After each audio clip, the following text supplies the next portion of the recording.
Hi, in this second video in this series, I am going to share with you our next batch of about 10 books that we got from the library. I'm going to be ranking them from our top 5 favorites, starting with our very favorite. I'm also going to share what I enjoyed about each of the books, so I'll be covering all of the books in this stack. The first book that I want to start with is Sector 7. This was an amazing standout book for both me and my partner as we read it to our 3-month-old daughter. What I loved about this book is that there are no words, actually. So you get to read basically the pictures and share what you see in the pictures, and you kind of discover the story yourself that way. It definitely takes a little bit more effort and energy, I think, as the reader, but it also just feels more fun to me. So I've never read a book like this, but I really enjoyed the experience of doing that. And just look at how much detail is in each of the pictures in this book.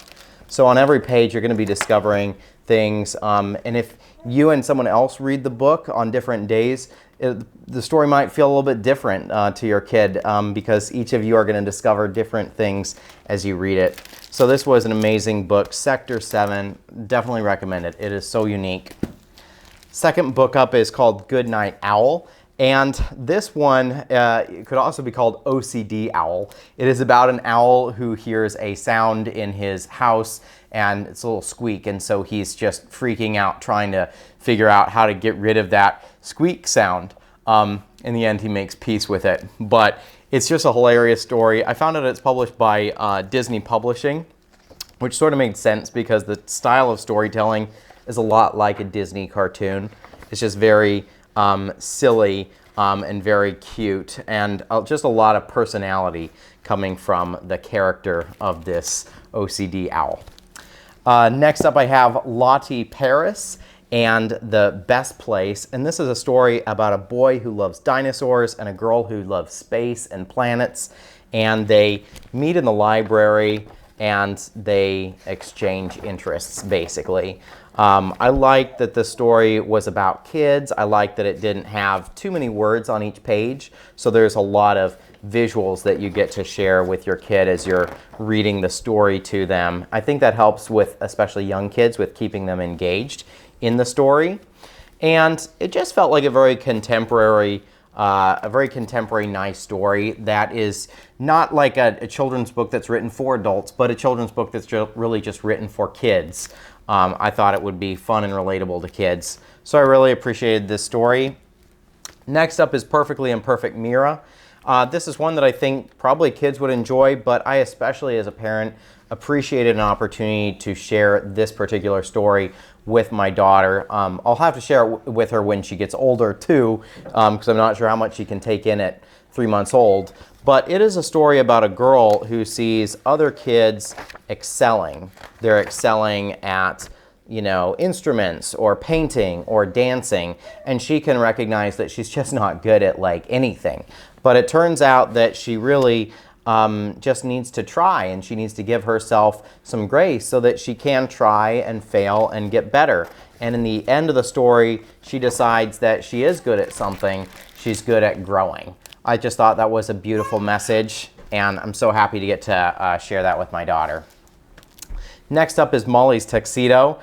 This is a really, really cute story. It is about a girl who is having a picture day at school, and she wants the perfect picture to put over here. And she saw her brother wearing a tuxedo. She thought it looked so cool. She wasn't into this dress.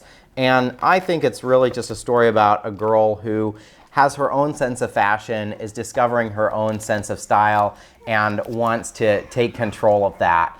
I thought it was a really cute presentation, a really cute story that anyone could enjoy. Next is Belinda and the Glass Slipper. This is about 2 girls who are in a Cinderella ballet, and one girl is a really good dancer, the other one is a pretty good dancer. What I loved in this story is actually on the very last page, the author comes up with a super cute, happy ending for the girl who's not as good a dancer and a little bit jealous and not so nice to the main dancer. I'll just read it to you if you don't mind spoilers. She left the ballet to become a hockey player. She was nicknamed teensy toes because her feet were so small. She got into a lot of fights, but she also won a lot of games. So I really enjoyed that ending because it gave her something that was fitting and positive, basically. Next up is Ed Yong's Doko. This is based on a old Chinese story that I think has been passed down through generations just by oral tradition. And I should have paid more attention to the first couple pages because it says, "My name is Doko." It means basket in Nepalese. My master, blah, blah, blah. But basically, it is the story of a basket. It also says that here in the subtitles. I honestly didn't pick up on that until I was about halfway through reading the story. My partner is probably a bit smarter. She understood the whole story the first time she read it, and she didn't understand why I didn't like it as much. But anyway, it's a very poetic story. It has a deeper meaning that is nice for kids and for adults. And so I think it's kind of standing in contrast to some of these that are a little bit more cartoonish and just for kids. I think this one's a little bit of a deeper story.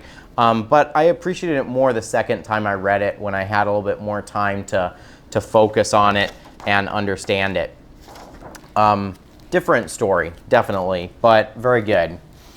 Next up I have Still This Love Goes On. This is a song, so if you enjoy singing stories to your kids, this is a great opportunity to do that.